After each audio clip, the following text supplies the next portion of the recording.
Hello बच्चों, अब करेंगे question number 16। The area of a rhombus is equal to the area of triangle having base 24.8 centimetre and the corresponding height is 16.5 centimetre.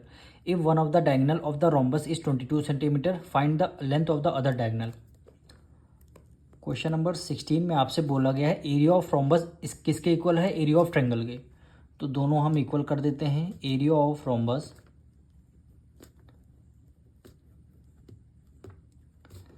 is equal to area of triangle। area of triangle। अब area of rhombus क्या क्या formula होता है, तो यहाँ पे सबसे पहले आपको गिवन क्या है, डायगोनल आपको गिवन है रोम्बस में, तो हम डायगोनल वाला फॉर्मूला लगाएंगे, यानी half multiply d1 multiply d2, यही तो गिवन है। फर्स्ट डायगोनल आपको गिवन है, सेकंड डायगोनल आपको निकालना है। तो एरिया ऑफ ट्रायंगल का क्या फॉर्मूला होता है, हाफ मल्टीप्लाई बेस और मल्टीप्लाई हाइट। और हाफ को हमने एज इट इज ले लिया डायगोनल 1, यानी कह रहा है if one of the diagonal of the rhombus 22 centimetre, यानी एक रोम्बस आपकी 22 सेंटीमीटर आपको गिवन है। Find the other length of the other diagonal. Other diagonal यानी d2, यानी अदर डायगोनल आपको d2 फाइंड करना है। तो हमने d2 को एज इट इज लिख लिया, हाफ को भी हमने एज इट इज लिख लिया। ये देखिए बेस क्या है, बेस है। अब ट्रायंगल का बेस क्या गिवन है, लिखा है to the area of triangle having base 24.8 centimetre, यानी 24.8 सेंटीमीटर मल्टीप्लाई हाइट कितना given, and the corresponding height is 16.5। क्या गिवन है, 16.5। अब देखिए इक्वल टू के उस तरफ भी हाफ है, इक्वल टू के इस तरफ भी हाफ है, तो आपने क्या किया, हाफ से हाफ आपने कैंसिल कर दिया। अब बचा क्या यहाँ पे 22 मल्टीप्लाई d2 बचा, तो d2 को आपने एज इट इज़ लिख लिया, सेम साइड मल्टीप्लाई।